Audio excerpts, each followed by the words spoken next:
All right. Halito, welcome everyone to the second part of our Choctaw Tasholi on Choctaw Stickball.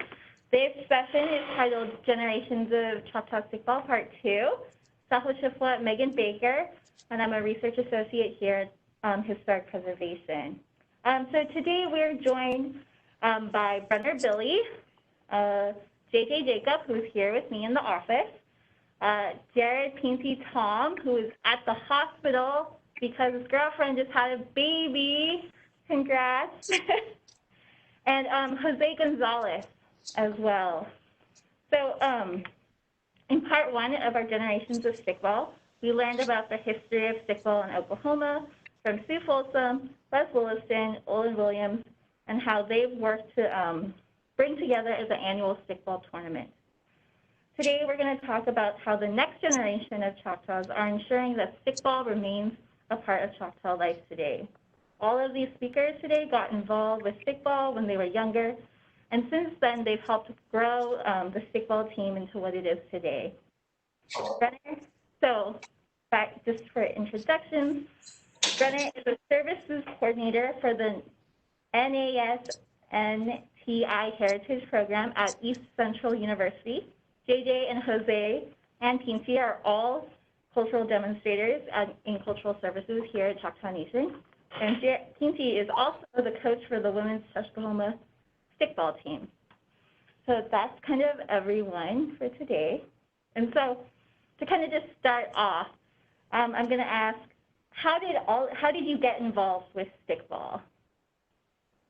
So let's start with JJ since since I'm here in live studio. Yes. Excuse me. Allergy.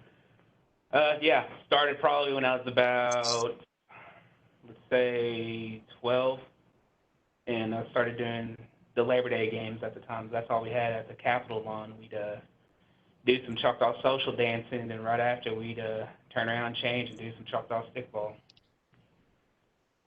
So, yeah. All right. How about, let's go with Brenner. A majority of my life. I remember playing stickball definitely as I was 12 years old too. Definitely at the age of 12 and 13 with the adults. And prior to that, I really don't remember. But I do remember the first games that I was participating in was the same as JJ at the Labor Day Festival on Sunday. And then we started playing at the Colored Homo tournament with our Chickasaw brothers since 2000s. And so that was always been something that I've always remembered. But before then, it's always been around. My dad always was around, involved, and Grandpa was always involved in doing things for the community. Jared? Well, my stories be similar to theirs. I was right along with them. We didn't have games set out like we do now. Like, I think, we all, growing up in Broken Bow, football is the biggest thing. So a lot of us played football. And when we were playing football, we're doing something else, either practicing the sports, but stickball really kind of come into that. And we always look forward to Labor Day, even though we get in trouble by the coaches playing stickball football season. But I mean, you could not play. It was a part of us. So we take our yellings when we got back. What about you, Jose? I believe I started about 11 or 12. I moved to Stigler, and at that time, they called him the legend, Daniel Howard. We were kind of the only Native American family in Stigler at the time, besides his kids. So he kind of picked up on letting us know about things, and along with that, my cousin was also the nation princess. So just all that tied together. I remember times Daniel would come pick us up to take us to the park and just have us run around, throw around kind of the basics. And then a little bit after that, Dwayne Hornbuckle kind of fell into the spill and got us on his team. And ever since then, I've been hooked. Nice. So So JJ, Pincy, and Brenner all grew up in McLean County, which is where a lot of Choctaws kind of live. And I know Cody Billy who was one of our speakers before. He's kind of a really big part of that. Could you talk a little bit about doing stickball with him? Yeah, well, actually, I'm from Ada, but a lot of my, family roots are in Broken Bow, like you said. Curtis is my uncle, and he was my mom's oldest brother, and we just grew up doing whatever needed to be done, Choctaw-wise, cultural-wise, excuse me. I really had no choice. We needed dancers, whatever, we had to go up there and answer the call, if you will. It was a really good learning experience. Humbling now when I think about it, because it got me where I am today. Kind of passing on the teachings, if you will, going through the different counties, different communities. It's been really enlightening. Kind of going full circle, like most everything does in life. And he taught me a lot. Just sit back and just listen to him. I like to talk, so I think that's something I probably picked up from him too. But just sitting back and listening to him, and he had a lot of knowledge. And I don't know if he noticed how much we learned just through listening, but I think through the work we do outside in the communities and everything, it shows. What about you, Pinky? Yeah, I was like I said, I was right along with him. How I got involved was through Curtis, Mockley, and Brenner. They don't look like it, but Brenner's my little big cousin. My family from Bohannon's side, they've been part of the Princess, and my mom was a dancer, social dancer, and so seeing those pictures of the old pictures and doing what we do doing what I was doing when I was young, and still be able to teach it to this day. Like I look at it as like it's like passing down, because now I have two daughters of my own, and my daughter likes to dance. She stepped out of her comfort zone and participated in the District 9 Princess pageant. And she won her first year, and her going out and doing anything cultural related, whether it's stickball, learning language, doing craft stuff, or princess events, she's all for it. So, growing up in that environment, I've always thanked Curtis and Mockley and the Billies for their teachings and getting to me where I'm at too. All right, and then Brenner. I don't forgot the question again. I was just gonna could you talk about your grandpa and all that? He was a big impetus for a lot of this, and so could you talk a little bit about that? Definitely. I spent a couple of days, spending, within the recent years, asking Grandpa, why'd you do those things, and how'd you come to, bringing some of the stuff to fruition? And he was like, he said it was more of that's part of who he's been all his life, as being Choctaw, and then learning, English, and then just kind of being a spiritual motive. And then he said he listened to, what's his was on his spirit at the time, and he said just to help serve the kids. And so I think he was just more of giving the identity back to us and having not just us have it, but us also express it too. And I think that was probably one of the best things that he could have done for us, and he still doing for other people today of all ages, and people who would just sit with him and talk to him, definitely laying down that knowledge. I think, just seeing him work in the school system for Broken Bow Public Schools, being a counselor, taking us as ALSC group through different parts of Oklahoma and into different parts of states, just expanding our experiences, and then always relying on family. That's kind of what you would call the ECOI, kind of like the reliance on when you hear the call, and that's kind of like that people come together, especially as the family. So he always, bringing all my cousins together, even the ones I hadn't seen in a while. Some I didn't even know I had, and then that was just something that he always rallied us to do, to be a part of, but also, supported us too. Gave us the opportunity to see things we never thought we would see. And I think that, with his inspiration is kind of basically what fueled us to do what we do today. For me, I've worked with the Choctaw Nation for almost 8 years. And then now I'm still kind of doing the same thing, kind of like what JJ said, kind of goes full circle. Because even right now, I'm teaching Choctaw for Essential, and I'm doing the Nasanti grants as well.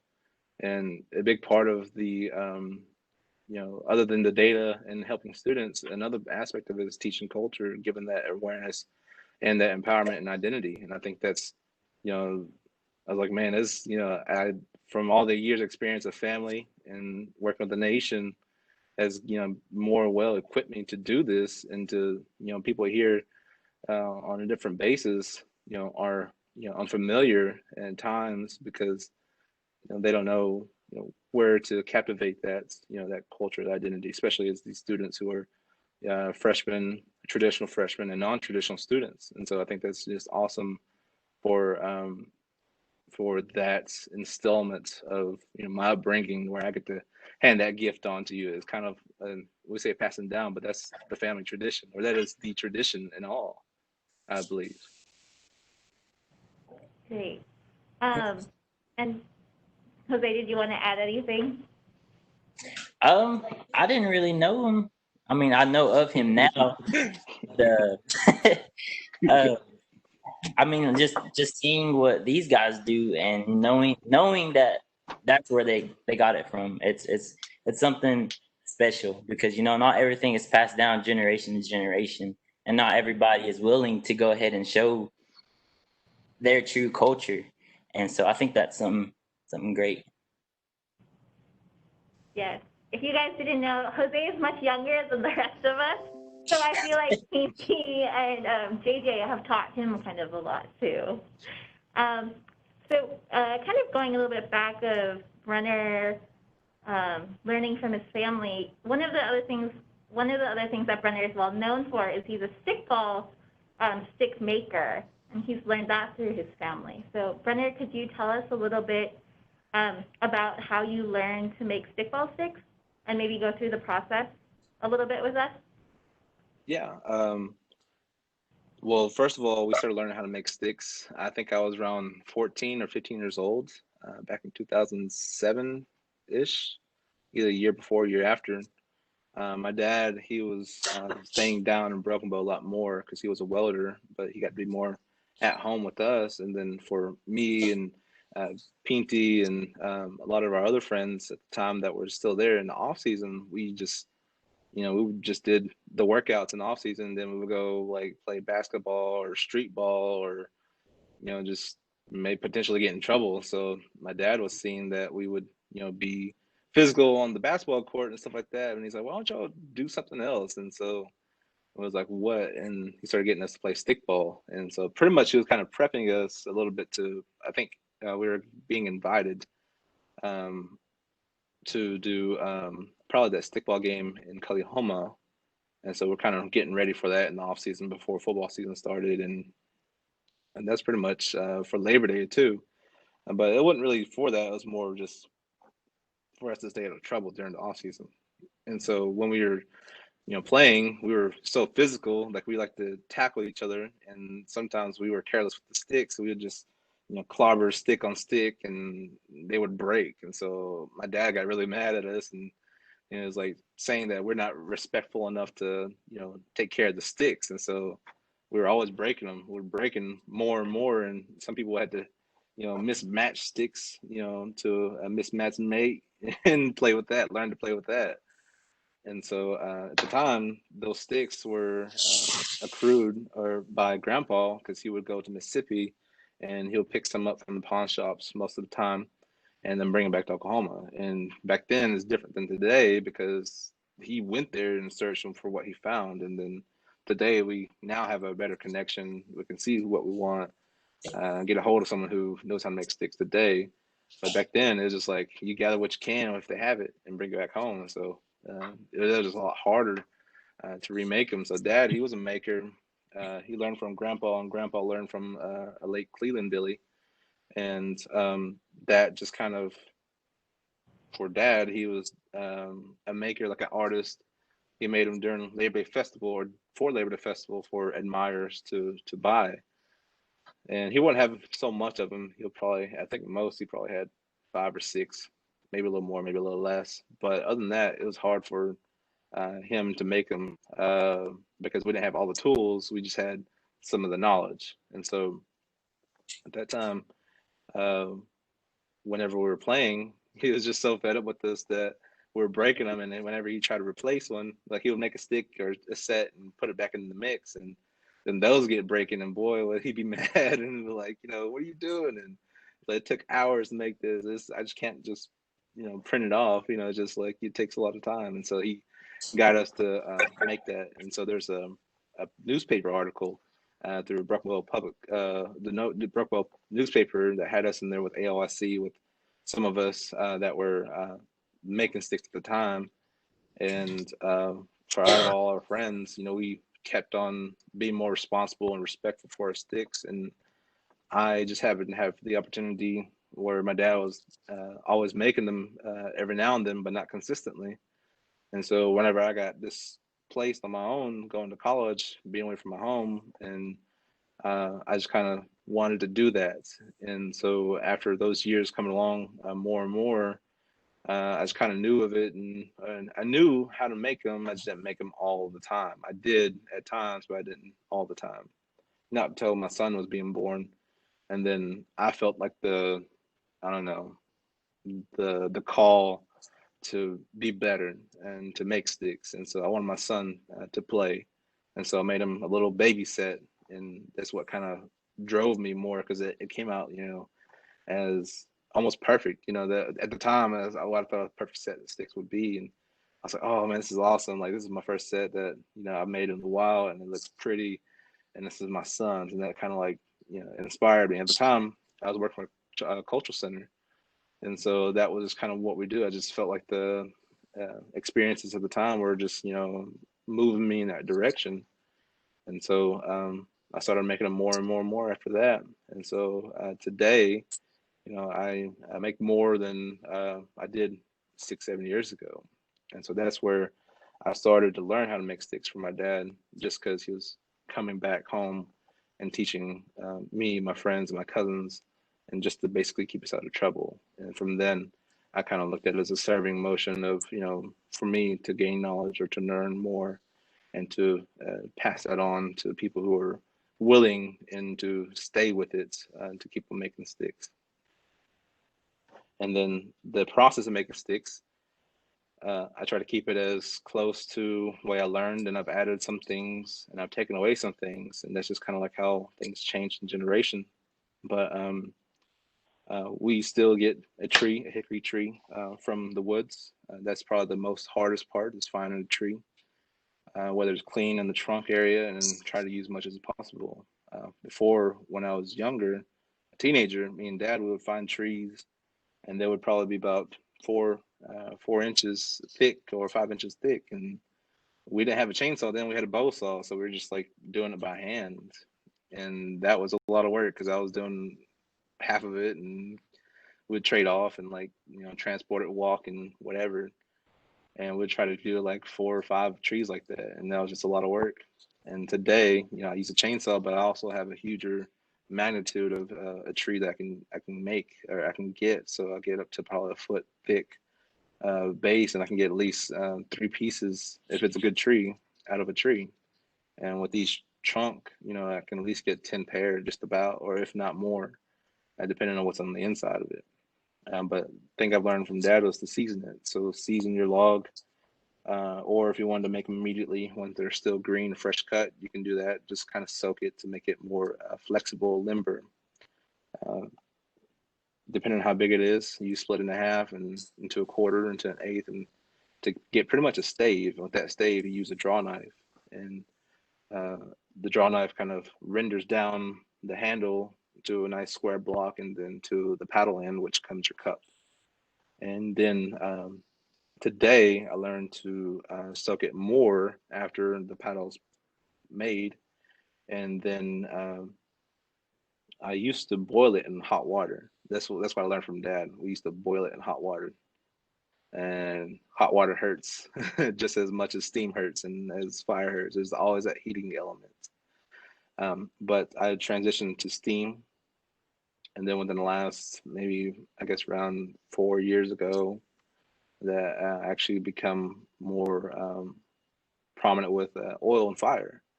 And so oil and fire has just it's kind of like freedom. Like you don't have any attachment to building a fire for a steam vessel or electricity for a steamer. You just have your hand in the steam. I mean, your hand in the fire and oil. And so that was kind of more a traditional method that they did a long time ago over hot coals. So I just kind of transitioned like, well, I don't have a place to make a fire. Let me just use a torch. And so that's what I did with that. So pretty much you bend that, and I do it by hand. And that's the way I was taught.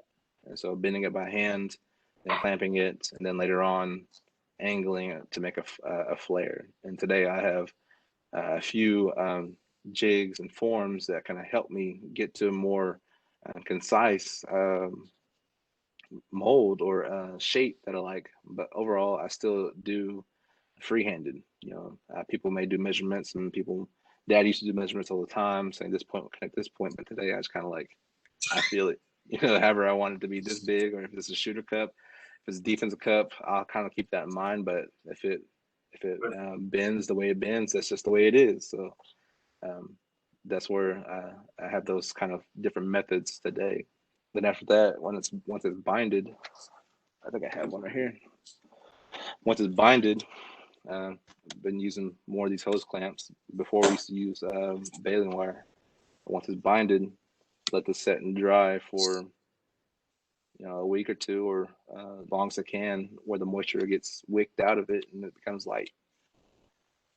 Doesn't happen all the time. Sometimes I cut the time short where it's still kind of got some thickness or some heaviness to it. But from this part right here, I'll be able to pilot holes and then either drill them or put a hot nail through them, then lace them up.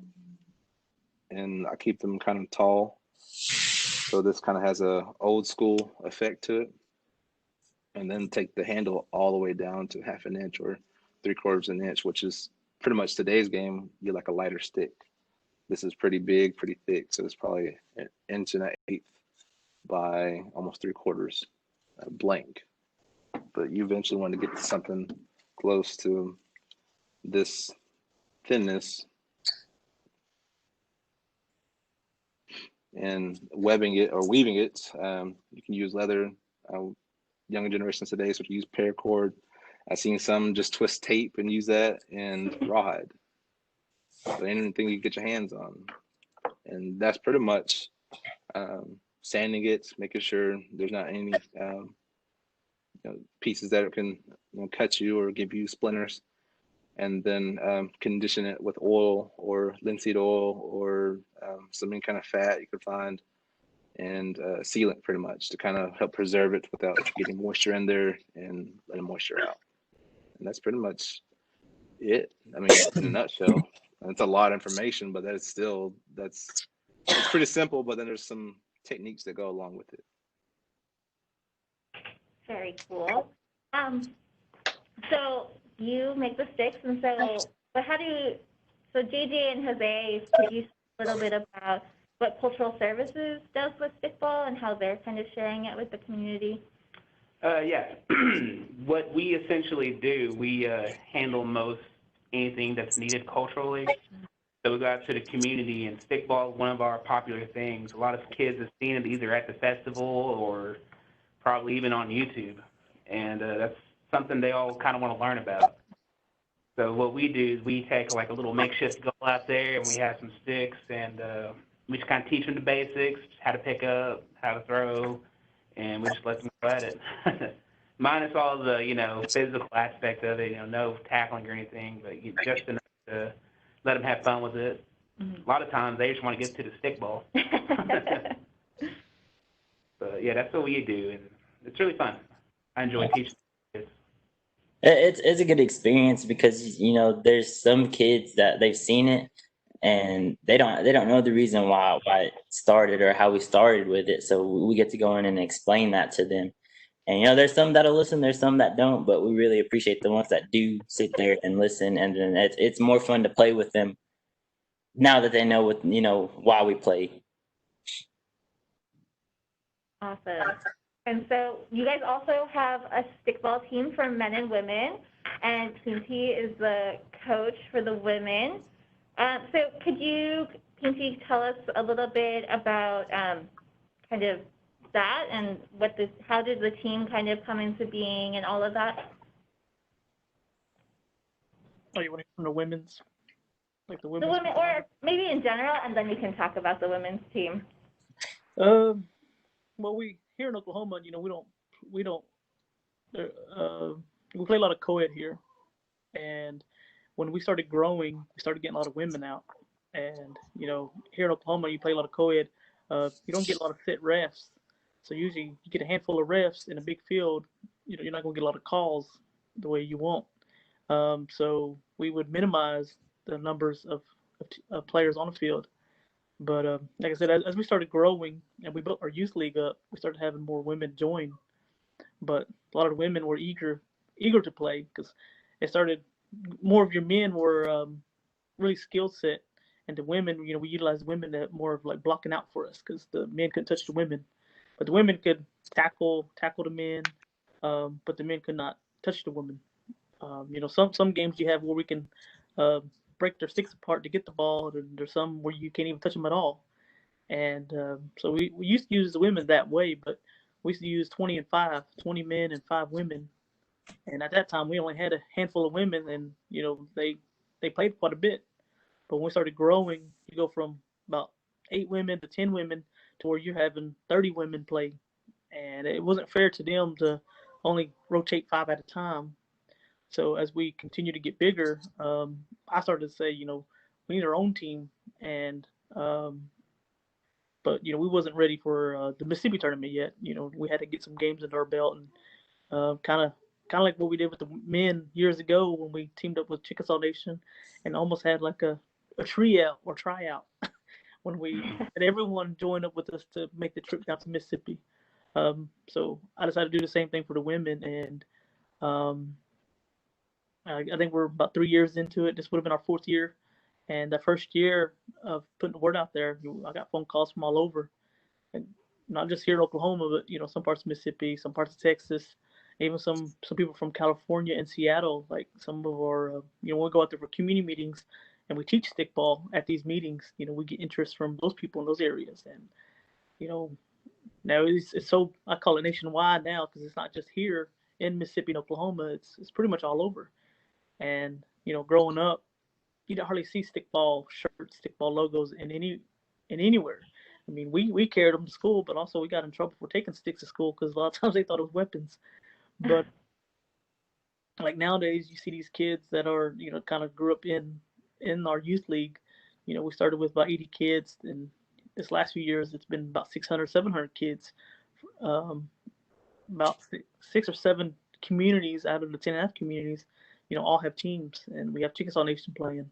So with all them playing, like I said, I bring all those girls in, and they age out of the youth league. They got to have somewhere to play. So establishing the women's team really helped us out quite a bit.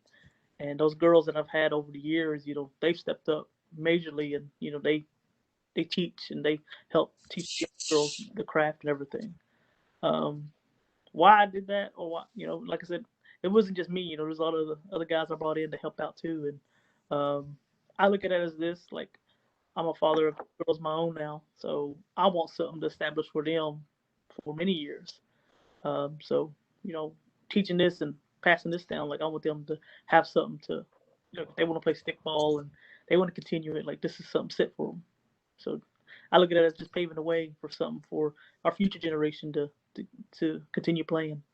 And the girls haven't been playing that long, but the girls I see out there always sees this, that the men are more athletic, the men are more skill set, and the women that play, they're just plain mean. So why not? They're all together. So maybe we'll backtrack a little bit, but could maybe JJ talk about the stickball tournament itself? Like what is it kind of, how is it structured? Who are the teams that participate? And just because some people have never been, so I'm sure they would like to know a little bit more about that. Well, the tournament that we have, lasts over the 3 days of the festival, and it really is a year-long process. And, a lot of people get in contact with Jared about, getting teams put in, so that's something we got to take into consideration. And, of course, we got to make sure we have all our goals up to the date, plenty of stickballs, everything, safety guidelines and all that stuff's in order. You got to go by the book. You got to ask Jared more about that. He's getting gray hairs from it, I think. Okay, Cece, why don't you tell us a little more? Like you were saying, it's a year-long process. Besides the World Series in Mississippi, Labor Day, we hold the second largest organized stickball tournament. And unlike the World Series in Mississippi, they have 2-week-long process, and they have over 40-something teams that participate. Like I said, it takes them a whole year, and they get a full team. Running Labor Day, which I've done the last probably 6-7 years. I have my own small team and try to cram about 11 games, 12 games into 3 days. It's tough. And with the growing of our women, last year was the first year that we had established a women's team, women's tournament, and had four women's teams.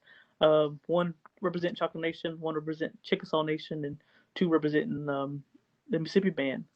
And I tell you, the girls really, they show excitement. They show a lot of, they show a lot of depth, like what they know. And, a lot of them are really good. A lot of them hang with the men. And so giving them that platform to show what they can do, like, it exposes it here a lot in Oklahoma. And, the men's, I guess, we've been playing since 2011 at Labor Day. And, that was something big for us because we're relating back to the Billies doing stickball on the Capitol Lawn since the 70s. About 70s, Brenner? Yeah, 70s. Yeah, that's 70s. And like a lot of us growing up, stickball at Labor Day on Sundays is something that we look forward to every year. And that's probably the only time we play, unless we played at Culahoma or some of us went down to Mississippi and played in July. But that Sunday, that was it for us. Whether we played 30 minutes, 45 minutes, from sunlight to dark, that was it for us. That was our highlight. And so finally bringing in the tournament, I think that shows us how far we've came. We're progressing. And I hold, like I said, the games are Friday, Saturday, Sunday during Labor Day. But also I try not to interfere with what's going on at the Capitol Lawn on Sundays. So usually I push back my times because I like to participate over there too. It takes me back to my roots of where I started from. And also, that's an exhibition too, so that people who are watching the tournaments, and if they are, courageous enough to get involved, then they have the opportunity there too to be part of it. So not only seeing it, but then being a part of it. I think that's definitely how Grandpa and and those older generations wanted it to be. If you're courageous enough, brave enough to get there and try it, and get out there and try it. And so that's why I think that's always been your free trial, your expertise. Your experience, comes from that. And then if you want to go and progress more, then you can be in the tournament and play with the big dogs, or play with, the people who are more experienced. And so that was always grandfather's way of getting people involved, not just by telling them about it, but actually getting them to try it, experience it. So one of the things that we talked about actually in yesterday's panel with Sue, Les, and Olin, they were telling us about how after the Trail of Tears and after we kind of got here in Indian Territory, there was a kind of a period in which nobody played stickball really, or like not at a kind of public level. And it was something that that was revitalized through the relationship between Oklahoma and Mississippi, and they kind of brought that back. But could Brenner, maybe you talk a little bit about, like, why do Choctaws play stickball? Like, why is it kind of important to us as a people? Because I forgot to ask them that yesterday, so I think that would be great if you could share that with us today, Brenner. So, like, historically, like from our ancestors, or from like within the 70s period? and Yeah, historically. So yes. So historically, yes, stickball, as we know it today in English, was actually Ishtiboli, and that is the Choctaw um, name for it. It was an engagement that for a little brother of war. Today, it roughly translates to the little brother of war, but Ishtiboli also kind of has the translation of actually hitting on the field, and so that roughness was understood that this was the almost the last resort before going to a full-out war. Excuse me. And if it came down to that point of where, let's say this tribe or Choctaw tribe and this other tribe were having issues that, expansion on, let's say, boundaries of said lands or said responsibilities for certain rivers or certain crops or what have you, that would have tension. So when you look at all the politics that some of the Native people had back then, was you had your representatives, you had your chiefs, you had your Funimiko, which is like the squirrel chief, and those aspects of people just kind of talking and then representing and then going to the district. And the district at the time, there was 3 districts, main big districts, and each district had its own principal chief, and then you had a whole a council of elderly or elders that were more of like wise, and then they had to be performed according to them. And so you had a whole lot of representation and politics going on. And if those opportunities didn't work or those positions weren't working, then the last alternative was to go into the little brother of war. And so pretty much they're allowing these Choctaw people and other said tribe to settle it on the field in the fashion of a pre-war or alternative to the war aspect. And once the victor had earned the responsibility or the respect and honor to actually settle the decision at hand. And at times, the decision was settled by the victor, but then again, sometimes, not all the time, but sometimes it would be, if it was violated, then it would be going to war. So if that, respect and honor was violated, then a war would go on. And so that would be the reason why we did that. And for the expansions or the defending of districts, that was all for inclusive of the tribe. And so thinking of it as districts today, I don't even live in the Choctaw districts anymore, but if my home county or home district 2 was being under attack or something like that by a war, and if I had the same mentality as then, I would still go all the way down there to serve. And it's kind of like if it happens to them, it'll happen to all of us. So it's kind of like connecting the people, having the family aspect. It's like you mess with one of us, you mess with all of us. And so that's kind of like how the tribe, kept their kind of, vibe, if you will, to actually, say if it's not for one of us, it's for all of us. And so that's what's, kind of spewed into that old, kind of almost like an eye for an eye aspect too. But then for them to actually go out and have this kind of warring or alternative of warring game or engagement. And now today, the game itself or the stickball has become a game. Back then, the little brother of war, it had a lot more aspects. You had fasting, you had spiritual, you had a spiritual cleanse, you had a mental cleanse, and then you had a physical preparation, and then other preparations prior to actually going onto the field. And you have some ceremonies that were done back then that aren't necessarily done anymore. And so it had a all revolving cycle and connection to the way the warriors or the ball players served. It was more than just playing a game. It was actually serving their family, their representatives of their, father, mother, their grandfather, auntie, uncle, cousin, so on and so forth. They're representative of their clan, their family, and what have you. And so it was a lot more than just saying, I'm putting on a jersey. It's more than like, this is everything. And for my efforts to go and play for a better life for the people, then that's what I'm going to do. And that's why you get that little brother of war, because people did play or did engage, and then people did lose their lives. Now, people don't lose their lives today in playing, but back then, that's how far they were going to go to exert and to be as giving themselves to serve the people. And that's, the little brother of war fashion, or Ishtiboli. I call it the Ishtiboli fashion. And today we're more recreational, kind of tying that into empowering the new generation today of keeping identity, of knowing, understanding who we are and whatnot.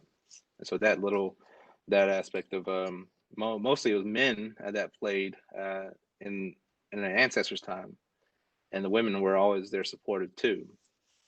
And they also did a variety of things with as you know, as we have the household things that can be considered as gambled with, and some things that can be considered as first aid, as women are also helping serve the men that were serving the rest of the people.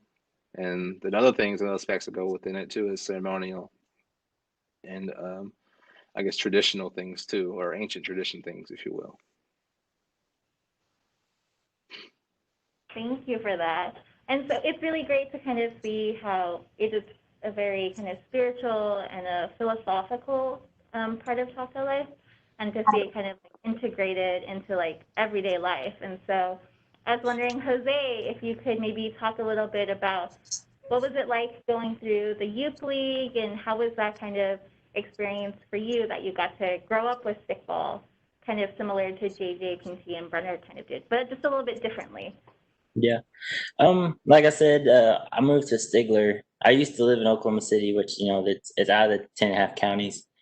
So when I moved down here to Stigler, that's when I got to know more about my culture, about the opportunities that the nation provided. Daniel Howard, again, he kind of molded me to, you know, what he knew. And then that's whenever we found out about the youth league. The closest team was Dwayne's team. And at first it was I was in the shell, so I wasn't as outgoing as I am today, but I believe that kind of helped out with that. So whenever we started with that team, that's when I kind of opened up, and I felt like it was something that I should do. And you know, playing against other people, knowing that there's other people that are playing, just made it more comfortable. And then, you know, I met Jared and JJ and Brenner, and that, you know, we started doing other things, and just growing up through that it was a great opportunity to it got me to where I am today. So great. And all of you guys have all played for the men's team. So do each of you kind of want to talk about the experience of being a Team Tuscaloosa player a little bit? Start with JJ. Not as young as I used to be. I think I spent all my best years out during the Labor Day circuits and probably Oklahoma. But I mean, it's good. It was good to actually, you know, be finally one solid team, because a lot of times I guess like me, Brenner, and Pinty, we've always been on teams either way. So we were all just kind of used to each other. So we all knew what we could bring to the table, what could be done, and how physical it would be. I think what's cool now from back when we started to these days, it's more, I guess, finesse now. Like Pinty said earlier, we was all just football players. All we needed to do was ground and pound. We used to do what they call the suicide, because we'd always just block out. A lot of us are big linemen. I was a lineman, so I took pride in blocking out and laying people out, so we'd always just try to run the ball in. But nowadays, you know, it's just good to see that we actually have shooters that can make the shot, that we have more of a game plan, and all that's just through experience. So I think getting all that, because I actually kind of have some stick skills now, some. I still rely on the big body. But it's really cool to see how it's grown. Pinky? Well, I wasn't always a lineman looking. I used to be one of the speedsters. But yeah, going back to what he was saying, you know, we were more of a run style. There's very few people that had skill sets, stick skills. Brenner was one of the ones that was really skilled in our area, and he's the only ones that we knew that we could catch. So if we threw it at him, you know, we knew he was tall enough to catch it and score. And me, I usually ran the ball, but I was only like 100 pounds then, and when I used to get hit, my sticks go one way, shoe come off, glasses go the other way. It was brutal back then. Yeah, they they tell me about, back in the day how y'all were y'all just hit people, but now I guess it's kind of turning to where it's a lot of skill. So yeah, I wish we could go back to the way y'all playing because it sounded like y'all was winning. So what we doing? May not be on the floor, but I think we were winning on the field. One was slipping off, put it that way. I would say like during those times, football was all we knew, and so we had that, pick up a block or pick up someone that was threatening the offense, and so that was definitely back then we could cut. Sometimes the referee, or if we had refs, wouldn't call what would be an infraction today. So some of that fun stuff is no longer there, but then also some of that fun stuff did cause a lot of people bad injuries. And so today's game is a lot more, again, skill, because, just because you're a big guy and that you can run down the field, and you can't be tackled, the main thing is that it's the points, it's that competitiveness. And so if you don't have no skill, but you got the body, I mean, that's cool and all, but today's game is more like how many points can you put on that board before halftime or at the end of the game. That's all that matters, because we used to be so small, and so we barely get 20 people to play back in the 2000s, and we had a smaller field, and that we could be able to run past the throw block, and we only had like maybe a handful of reps for the whole tournament. And sometimes those refs were just called off the sideline and say, hey, make sure this doesn't go to bounds and whatnot. And we never fought. Well, there were some fights, but there wasn't like a all-out brawl every time. But that was just kind of like the old school way, and you can easily consider that close enough to like somewhat of how the Cherokees play in North Carolina, where you see it's more of a wrestling fashion.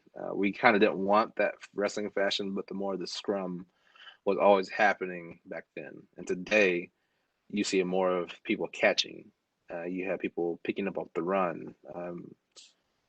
PNG was talking about me catching. I could catch, yeah, but I didn't catch all the time. So it was like I was still learning how to catch, and it was just a different time back then. And until we actually started getting into the tournaments in the World Series, that was a world clash, a culture clash, even for us on the same game. It's just like people were more like, yeah, if you hit someone, that's cool, but you even got to get that ball to the offensive side, or you got to get that ball to hit the post, and that's what matters the most. And so, we were like, dang, we can try to hit as much as we can. If we tire ourselves out, we're pretty much knocking ourselves out, and we lose people on the team. So that's just like, oh, we got to get smarter, we got to get faster. And so hits still do happen today. People still get very physical on the field at high speeds, but still, it's mostly about the team effort and making those points.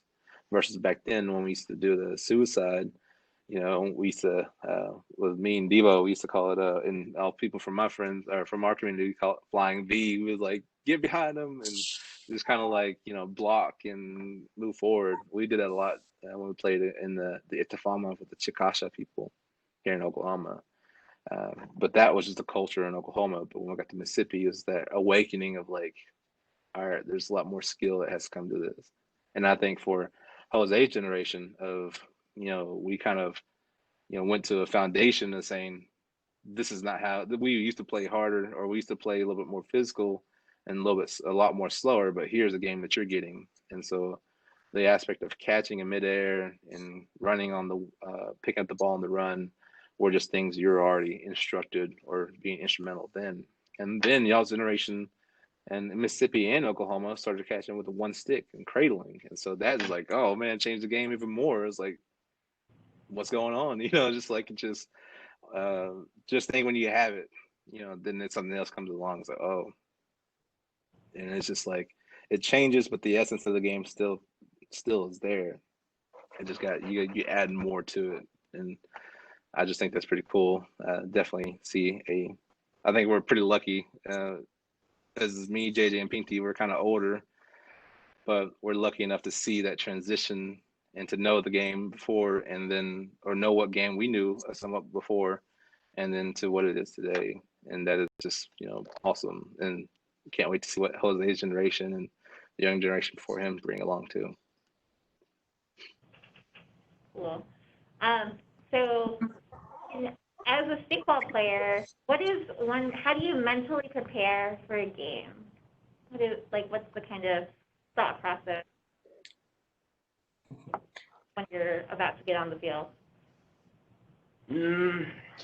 For me, it's a lot of mental goes into it. Like I said, I'm not a spring chicken anymore, so I'm not going to be able to do some of the things I used to do. Like, I'm not going to get to the ball faster like I used to, but I know I look at my teammate around me. I know some of the guys that's going to be able to get to that ball quicker than I am. So a lot of times I'd look at them and I think, I can block out for him. He's going to get there, even so on and so forth. And at the same time, I just try to keep my spirits up, keep my mind right, and stay hydrated. Because, you don't want to get yourself hurt out there. Like Brenner says, it is physical. Well, I think that's one of the coolest things about it, too. Throughout history of stickball, we've never wore pads or had any kind of protection. And we just went out there bone on bone, flesh on flesh, like I like to say. So that's just stuff that I think about. I kind of go in with the warrior mentality, too, because, it was a war game. So it's something I kind of keep at bay in my mind. But that's just what goes through my head. I think everybody else's process is different, though.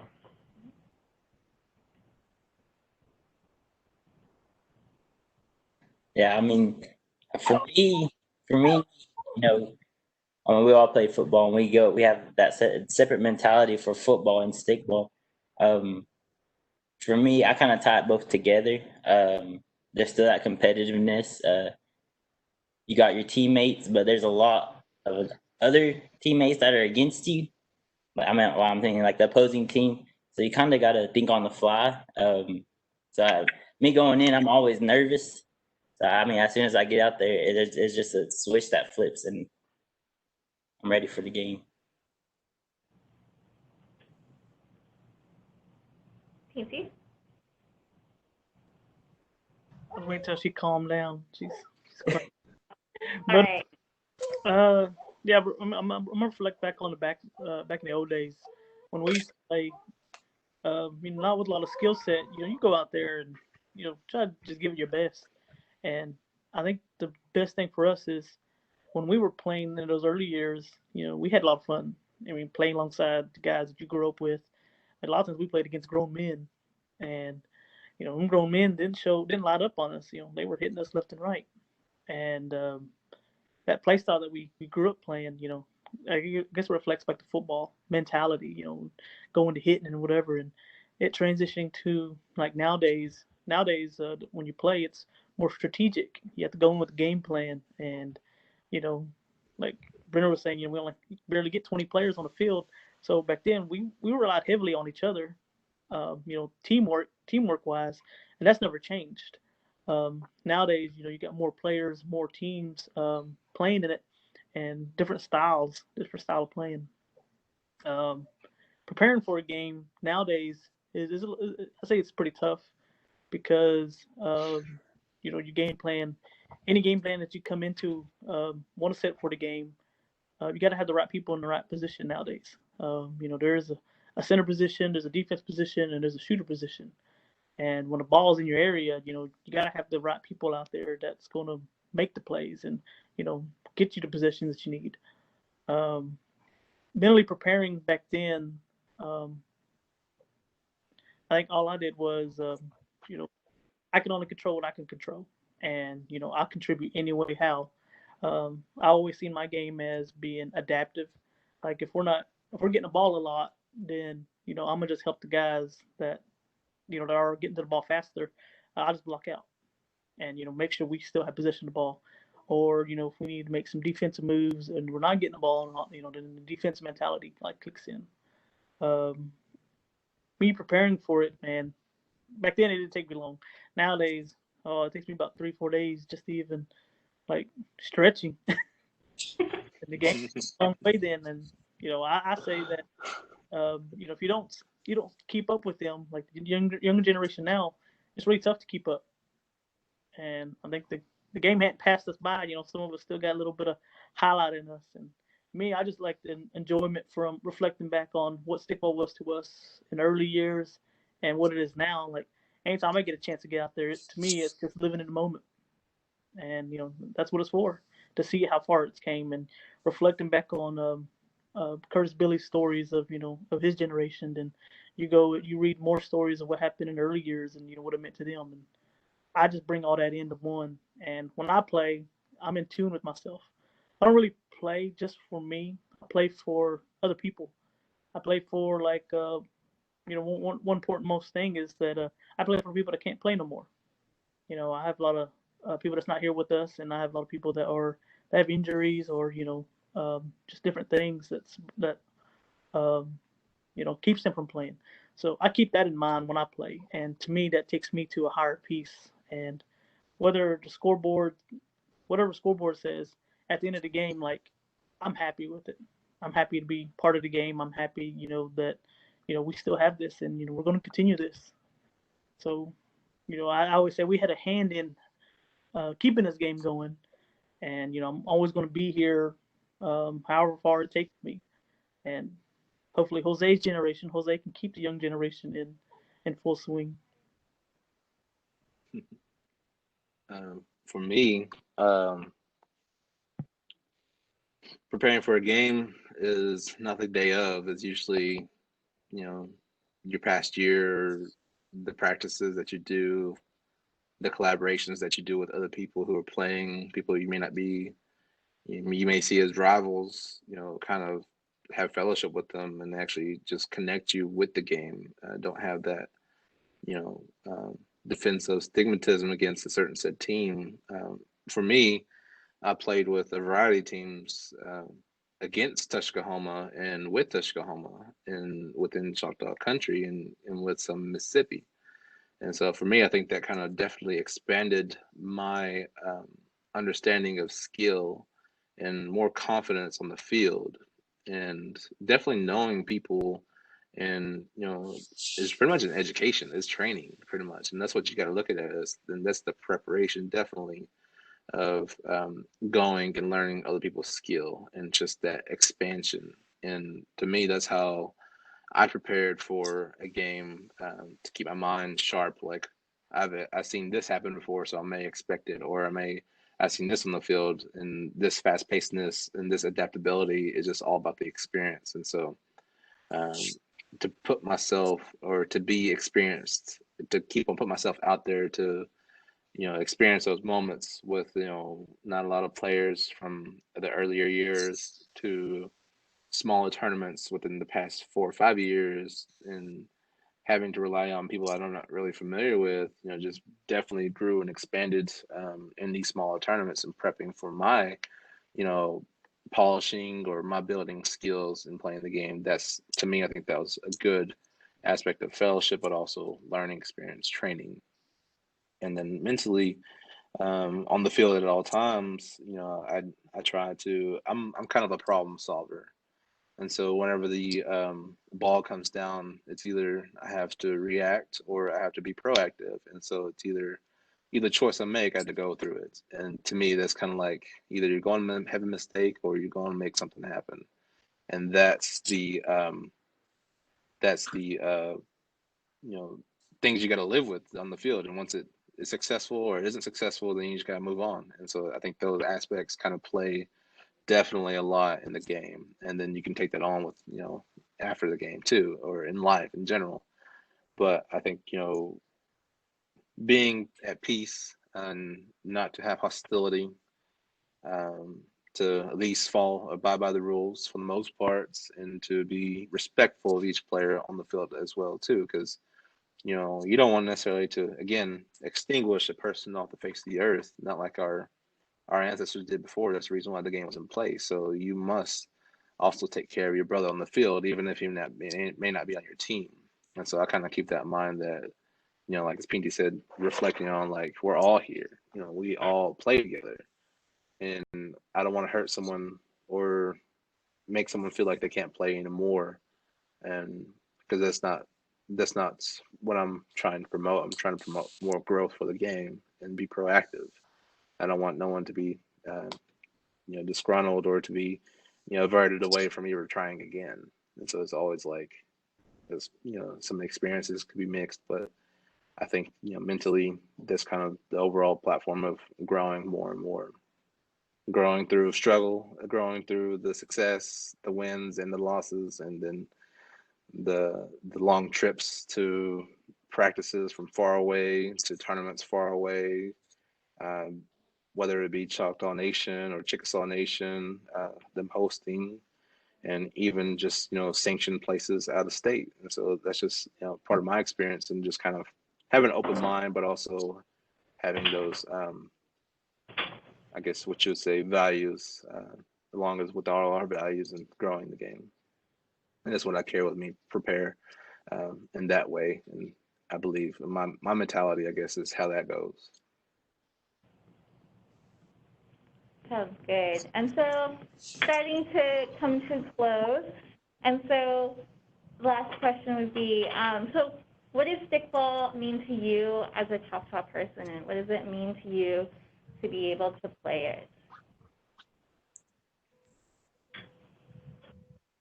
As a Choctaw person, it's a big aspect, but it's not the only thing. To me, it's kind of a gateway to Choctaw culture. That's what I noticed with the youth. A lot of times they get interested in playing stickball, but like Jose, a lot of times they also get interested in the other cultural aspects, like the dancing, some of the crafts, even some of the stories we have. And to me, it's just kind of a way of connecting to your ancestors, to kind of carry on some of their values and traditions that they've started and upheld, and now we're continuing it on. And I think that's something that's really unique. Not everybody has something like that. Not all cultures are like that, but ours are definitely unique. So just, even just being out there even for 5 minutes, it's that connection. I like it. I love it. Jose? I think JJ explained it very well. I mean, that's how I always thought of it is, having that connection to your ancestors, being able to play for them. Even though we don't play as serious as it was back then, we're still contributing and trying to keep that alive. He did explain it very well. You want to add anything, Pincy?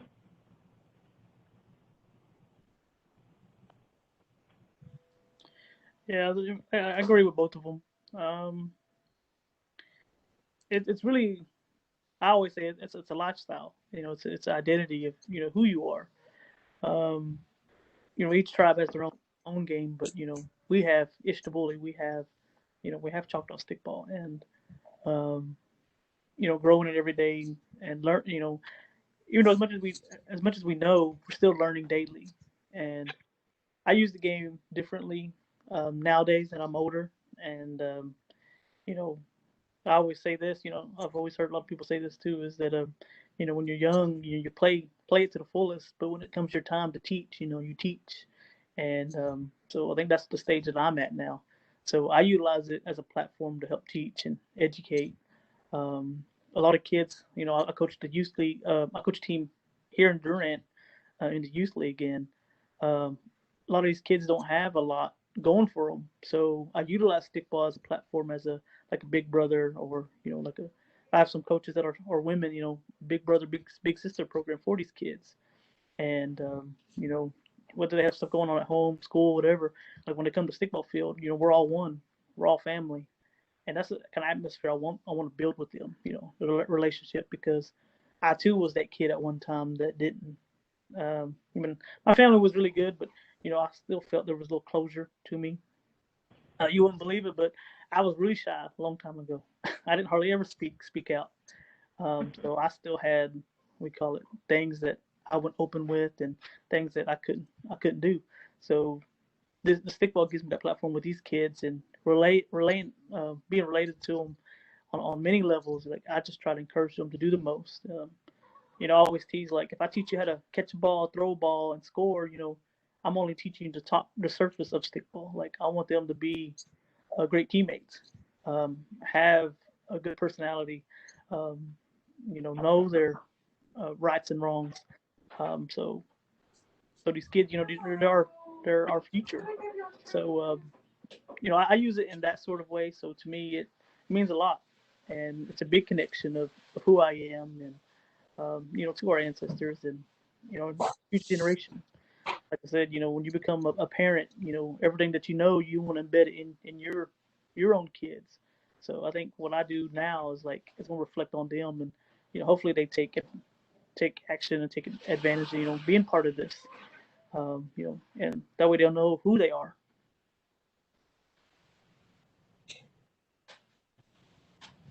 And I just wanted to add, I would agree with everyone too. But I guess definitely that platform of educating, giving those values as Pinty started, coaching of the youth league, and then I came along and helped him too, and I got firsthand with that too, and that was just something awesome to actually give someone that wasn't part of my own family, but a little community.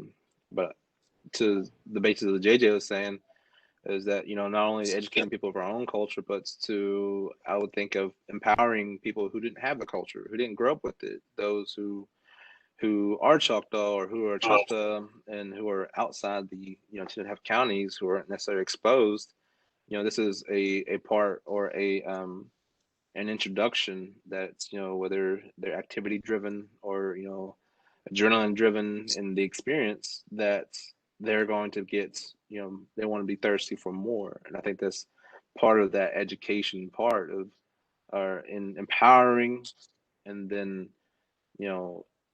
interchanging things from what normally was their life or identity with more of their Cheta identity. And I think that's to me, I think that's what stickball means to me when I teach people.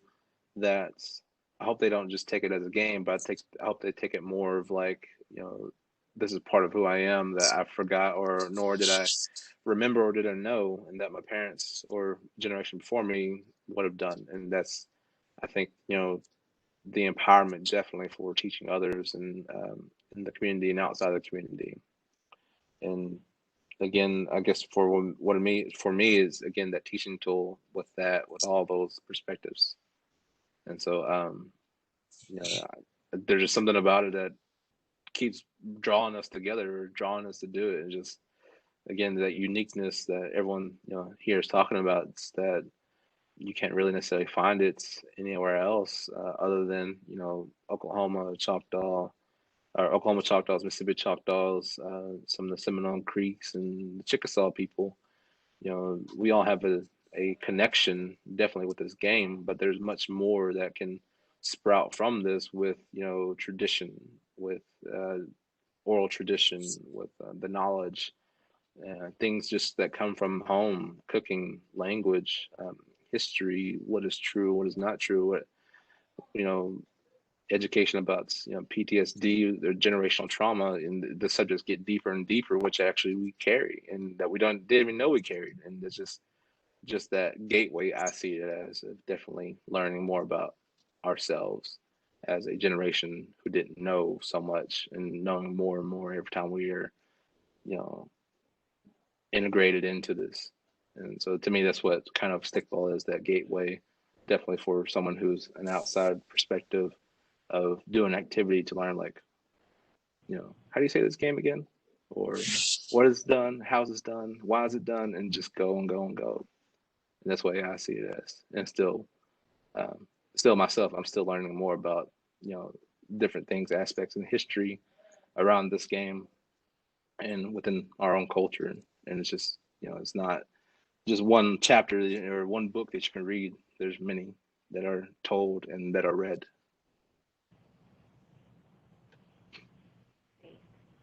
Awesome. So nice to kind of hear. So that's kind of all that I have for the prepared questions. If you have a question about stickball that you want to ask, now is the time. You could type in your questions in the chat box or the Q&A. So if you're watching, go ahead and feel free to do that. But I do have one, so let's see. So Don pointed out that we don't have any women stickball players on our panel, which is something I had also wanted to do, but wasn't able to. I know that was my fault. I will own that. Sorry, Don. No, I'm saying she's the future one in training. Oh, So funny. I'm not, we'll see. We'll see.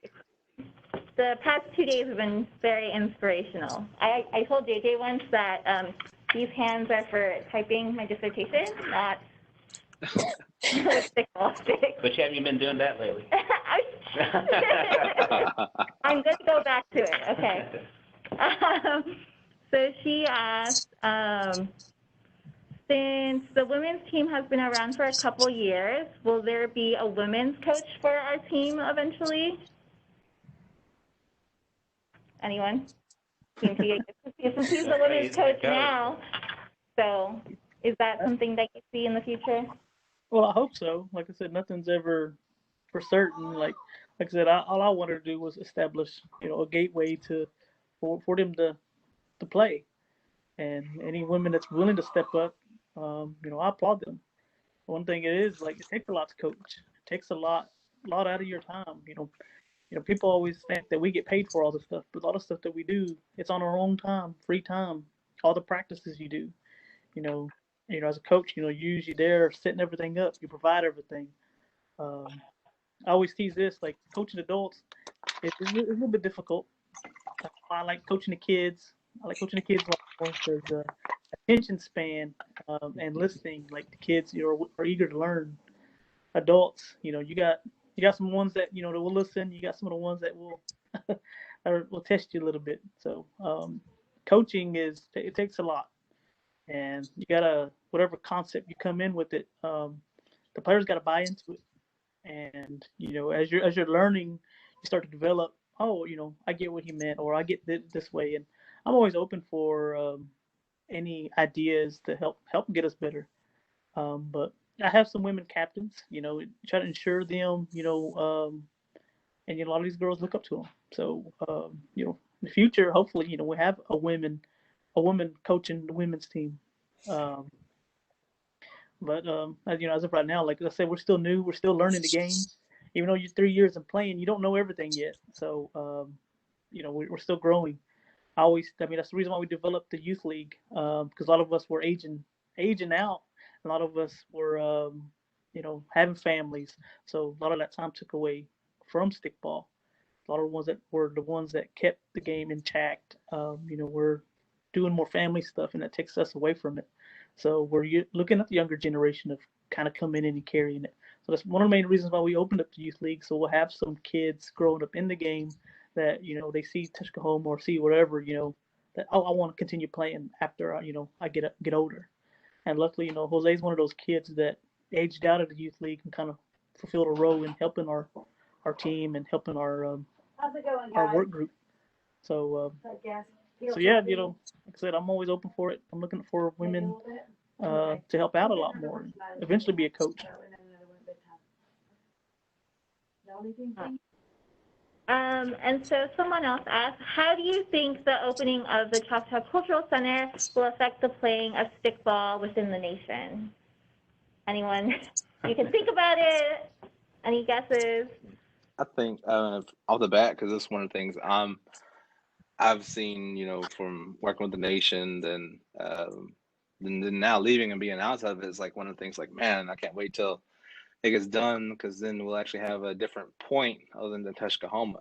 And so, don't get me wrong, Tushkahoma is a great place, but here we get to have our own little Choctaw community outside of Tushkahoma. And so, I think for people that are coming, it's a little more difficult, maybe coming from the east to Durant area, but it's more of a heavily populated, and definitely a lot more exposure can come from that, and definitely from exposure from different out of states, Texans, some relatives coming from the north, from Norman or Sulphur, Chickasaws coming from Ada.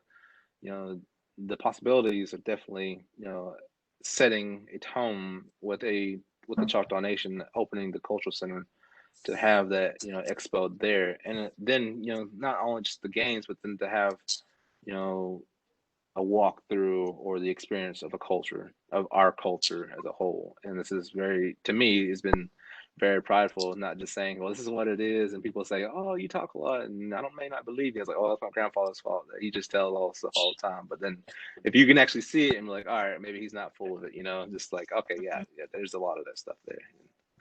And that's, to me, I'm just excited as ever to see it come, because that's pretty much a big, I believe, for all of us, definitely who work in cultural services, to see it come into fruition. Yes, and we're moving in as we speak. We've been set back so many times, but most of our office is actually moving into the cultural center today. Kind of me and JJ are the ones stuck over here in the old building. And Brad Joe. Shout out to Brad Joe. Yeah. So hopefully that will be open to the public soon, but we are getting in there now. And so the last question that I have is, what books are good to read about stickball that you recommend? Anyone? I know Brenner has some. Let's say, I think a lot of the Choctaw history textbooks do touch on it, but as far as the title, Bren. Swanton has some good books, or has some good information about the ball game. Kendall Blanchard, who actually wrote a book over the Mississippi Choctaws at play. Even the serious side of leisure. That's one of the books that I found from Dr. Scott Ketchum here at East Central. And then there's what's it called? Sports of North America. That's also another book. Can't remember who wrote that one. And even through Swanton's book, you can hear just some pieces of the game, but it also talks about some parameters.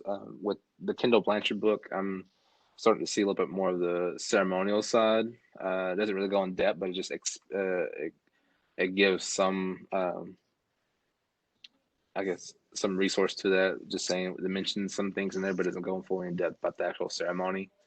But does talk about things at the older time. Definitely from French and European people who were interviewing Choctaw people at that time, seeing what things were like and what they were doing around them, and so on and so forth. So the list of books again is The Mississippi Choctaws at Play by Kendall Blanchard. And then I can't remember, I don't have that book, I have it at home. It's Swanton, he's the author. Was it Choctaw Ceremony? Ceremonial Life of the Choctaw, or something like that. Yeah. The one Swanton book that everyone kind of goes to. Yes, that one. And okay. Oh, I said list them, but yeah, that's some of the ones that I've seen so far, and some of the Moundville kind of books kind of give a different perspective. I don't really tell a lot about it, but it just kind of gives you a setup of when it was played in the Mississippi era, and that's a long time ago, before we actually see ourselves as being divided into the tribes as we know today, and that's going back to the hundreds to the thousand era. And that's just for some books that I've taken a lot of interest in, with it revolving around the game. Great. And someone, I think Robert Baker asked, will there be a social poll at the Cultural Center? Do you guys know? We didn't really talk about it, but I'm sure something will give something about it. We really hadn't really touched up on what the village is going to look like. I think our main focus for the move is getting everybody in offices, getting everybody handled in. I think the further we get moved in there, and we get settled in, I think the more of our we call it detailed stuff will come soon after that. But yeah, I'm excited about the field being there. We're always, me and Jose was there today. We're doing the final pieces of it, of getting electric over there, studying the scoreboard, because the scoreboard is more advanced now than it has been on the other ones. Setting where the bleachers are at. You always want to break in a new field. The best thing about the fields being in the community is that, when we play, a lot of our families don't really get to travel a lot. So that's our main focus, that we've built fields in other areas so we can have games in those areas. Because a lot of our families, grandmas, aunts, bigger families don't really have that luxury of traveling to Tuscaloosa every single time. So like Durant will be the field there will house a lot of our people that don't get to travel and see Labor Day stickball or the Sunday games. Like now this is right in your house. So we really want to expose the game. The casino is going to, I guess, like partner with us, and we're going to be able to get people to come from the casino to come out and see what stickball is about. So that's what I'm excited about too, is getting the ability to showcase the game to a lot of our people don't hardly get to see it. Awesome. Yeah, COVID threw a lot of, a lot of our plans into disarray at the moment. So that's kind of our main focus right now, is to make sure we get moved over there, but keep everybody safe and kind of control the spread of that. But it's happening. It will be open soon. Keep your eyes and ears open. Yes. Be on the lookout. And so that kind of concludes our Choctaw Tisholi for today. And so I just want to say thank you to JJ, Pincy, Jose, and Brenner for your time, for sharing everything that you've kind of done today. It's been really awesome and a great way to kind of be a kind of substitute for Labor Day, since we missed that this year. And so our next Choctaw Tisholi will be Paris Wright, a PhD student at the University of Oklahoma, and he's going to be talking about his research on Choctaw archaeological sites and a new project that he's working on about Choctaw homesteads. That will be Friday, September 18th at 2 p.m. So come back here to watch us again. And thank you so much. Tepisula, everyone. That's key. Yeah, thank you, Megan. Thanks for putting this together. Sorry, so